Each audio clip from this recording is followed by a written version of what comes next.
ओ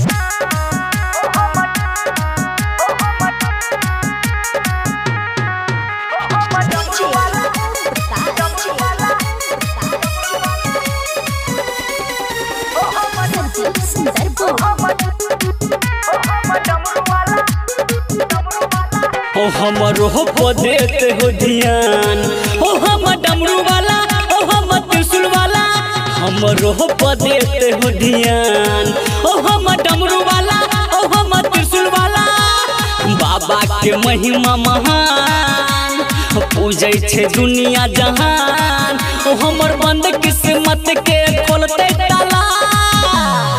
ओ हमरो हो देते हो ध्यान, ओ हम डमरू वाला, ओ हम त्रिशूल वाला। हमरो हो देते हो ध्यान, ओ हम डमरू वाला, ओ हम त्रिशूल वाला।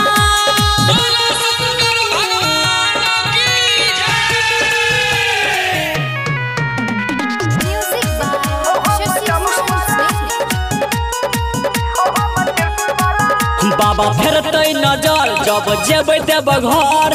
काबर सजा के रखने छियै, चढ़बै सुइया पहाड़। बाबा सुनते पुकार, सब बात मन में रखने छियै।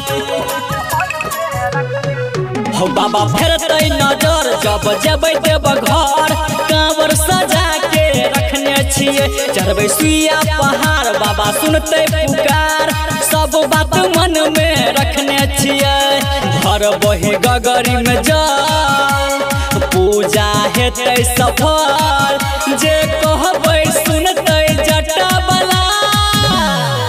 हमरो पर देते हो ध्यान, ओ हम डमरू वाला, ओ हम त्रिशूल वाला। हमरो पर देते हो ध्यान, ओ हम डमरू वाला, ओ हम त्रिशूल वाला।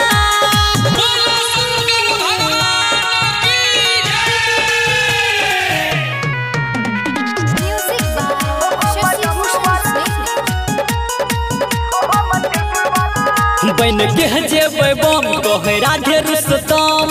राघव के साथ ल जेबै हो, छिए बाबा के दीवाना। सब जाने छे जवाना, गीत विनोद से लिखेबै हो। सुने छ हम बन के जेबै बम कहे राधे रुस्तम। राघव के साथ ल जेबै हो, छिए बाबा के दीवाना। सब जाने छे जवाना, गीत विनोद से लिखेबै हो। चाहे गरत ही पैर में कंकर, दुख हर लते भोला शंभु शंकर। बाबा करे छे सबके सुन भला। हमरो पर देते हो ध्यान, ओ हम डमरू वाला, ओ हम त्रिशूल वाला। हमरो पर देते हो ध्यान, ओ हम